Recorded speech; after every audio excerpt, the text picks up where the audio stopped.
Hello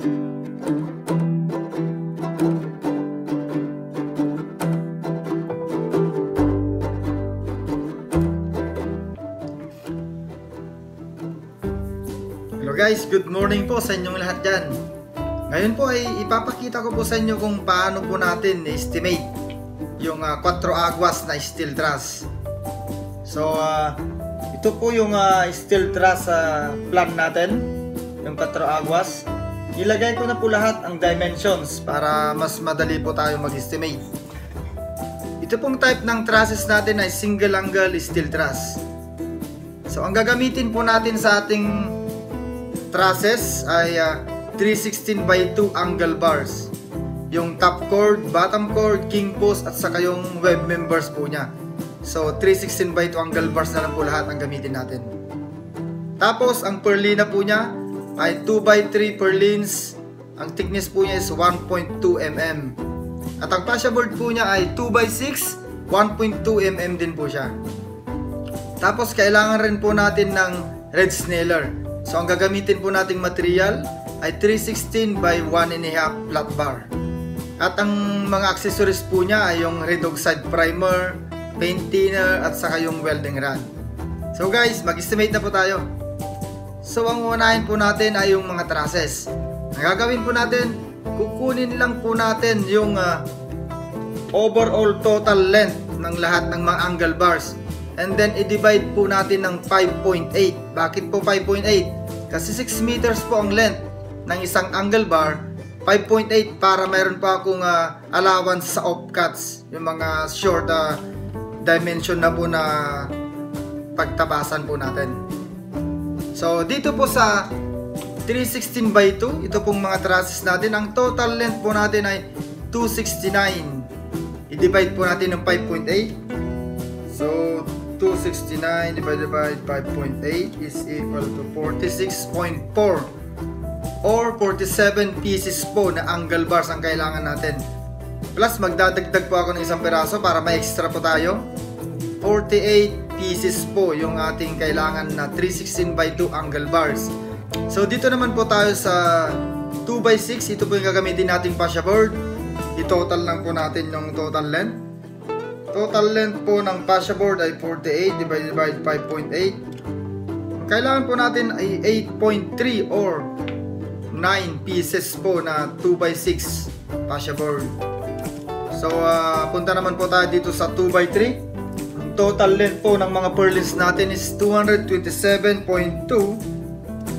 Divide po natin sa 5.8 is equal to 39.2 or 40 pieces at magdadagdag po ako ng 2 pieces.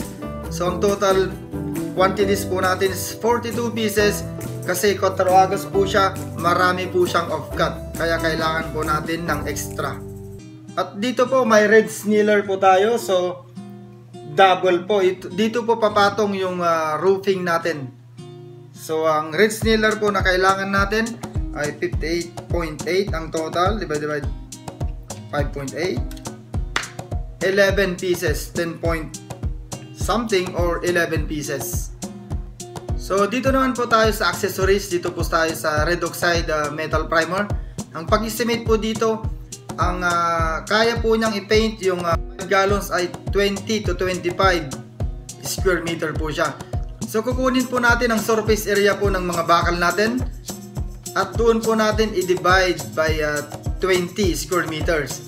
Yun po yung total quantities po ng primer natin. So na-compute ko na po yan. Ang kailangan po natin ay 11 gallons po ng red oxide metal primer. So ang ginagamit po namin ay yung spray o kaya compressor, kaya ko po ang quantity ng paint thinner. So ang paint thinner po natin ay 5 gallons at ang welding rod, sigurado yan sa area na to, ang kailangan po natin ay 20 kilograms. So ito po yung summary ng estimate natin. 316 by 2, 48 pieces po siya times yung price po niya is 510 pesos is equal to 24,480.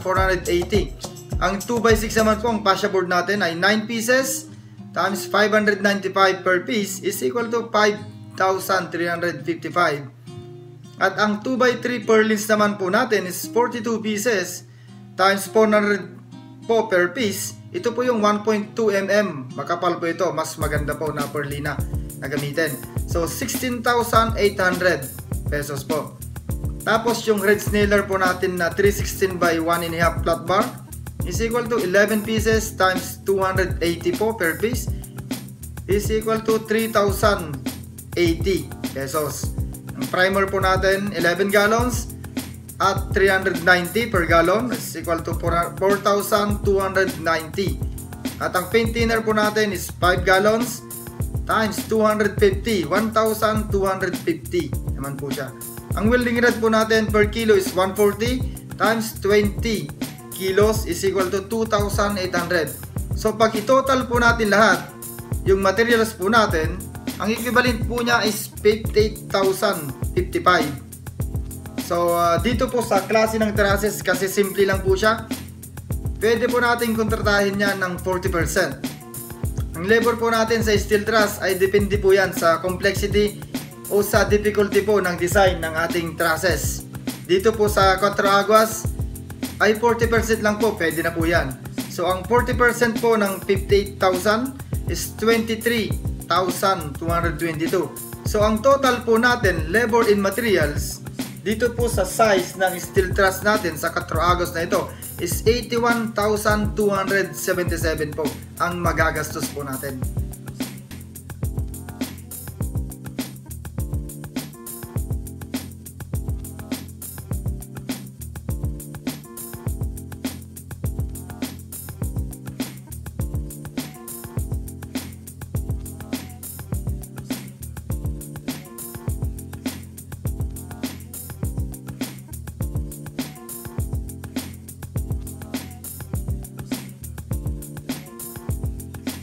So guys, ganyan lang po mag-estimate ng steel truss. So kung may katanungan po kayo, mag-comment lang po kayo at matutulungan ko kayo.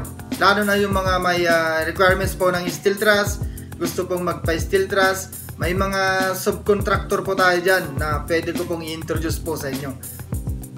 So guys, maraming salamat po sa inyo. Sana po sa mga hindi pa po nakasubscribe sa aking channel, pakiclick po yung subscribe button at yung bell upang updated po kayo lagi sa ating mga susunod na video.